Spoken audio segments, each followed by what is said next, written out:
Şimdiye kadar Ay'a 12 kişi gitti. Ay'a gerçekten gidilip gidilmediği hep sorgulanmakta. Yoksa Ay'a gidilmedi mi? Belki de hiçbir şey göründüğü gibi değildi.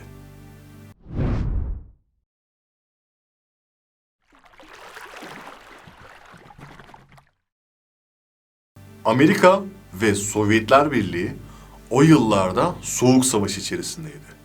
Bu savaşı teknoloji üzerinden yapıyorlardı.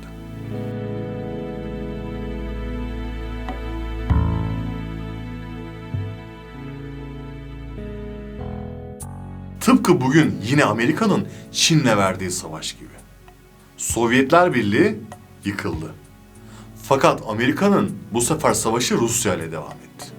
Günümüzde ise hala devam ediyor. Buna günümüzden örnek verecek olursak S-400 ve Patriotları buna örnek gösterebiliriz. O yıllarda hiç görülmemiş bir adım attı Sovyetler Birliği. Amerika'ya adeta meydan okuyordu. Uzay mekiğinin içerisinde bir insanla beraber dünya etrafında bir tam tur attığını açıklıyordu. Amerika'nın buna cevabı ise şöyle oldu. Bu niye bizim hiç aklımıza gelmedi ya? Daha sonrasında Ay'a insanla gideceğini açıkladı. Bir tek açıklamada mı kalmıştı bu olay? Hemen harekete geçtiler. Çalışmalar başlamıştı. Artık çalışmalar meyve de veriyordu. Apollo 11 isimli bir gemiyle yola çıkılacaktı.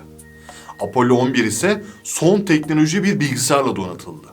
2 kilobayt RAM'i vardı ve 36 kilobayt ROM vardı bu bilgisayarda. Yani böyle söyleyince de biraz komik geliyor ama ben saat kullanmıyorum ama saat kullananlar hemen bir kol saatine baksınlar.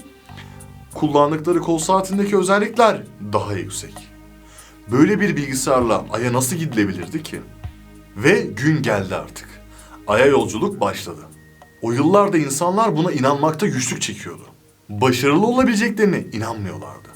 Ki biz bugün dahi inanmakta güçlük çekiyoruz. İnsanları inandırmak için ellerinden gelen her şeyi yapacaktı Amerikalılar. Ve Ay'dan gelirken 380 kilogram ay taşı getirdiler. Oysa ki Ruslar Ay'dan daha önce robotlarla topladığı ay taşlarını getirmişti. Tam olarak 326 gramdı bu. Bir saniye, arada büyük bir uçurum yok mu? 326 gram Sovyetlerin getirdiği, 380 kilogram NASA'nın getirdiği.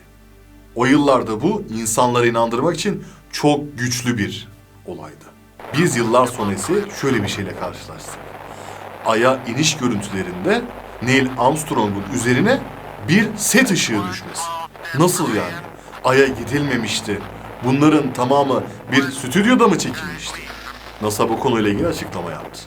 Bunun daha önce yüzlerce defa simülasyonunun yapıldığı, çalışmalarının yapıldığı ve bunların kayıt altına alındığı, bu görüntünün ise o kayıtlardan birinin olduğunu söyledi.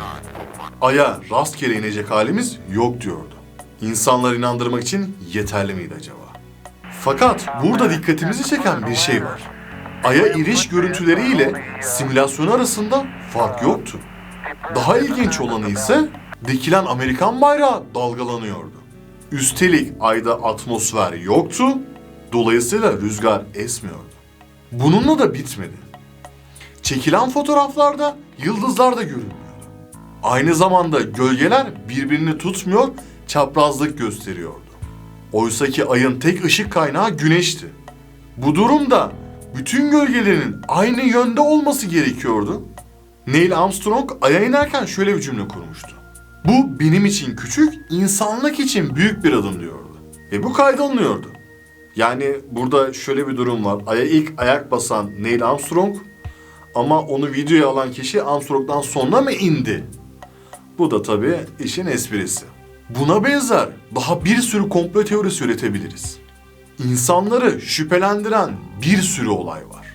Bu kadar olay yetmezmiş gibi NASA yaptığı açıklamada Ay'a iniş görüntülerinin orijinallerinin silindiğini açıkladı.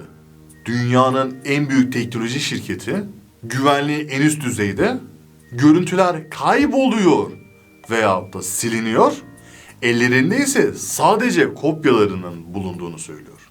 Bu ise şüpheleri artırmakta tuz ve biber oluyor. Bunun yanı sıra 51 yıl önceki teknolojiyle Ay'a gidildiğini söyleyen NASA, bugün orayı taksi durağına çevirmesi gerekiyordu. Buna yaptığı açıklamada ise rakibimiz yok, rekabet edebileceğimiz kimse yok. Dolayısıyla bir amacı yok. Fakat amaçsız NASA bugün Mars'tan bize fotoğraflar gönderiyor.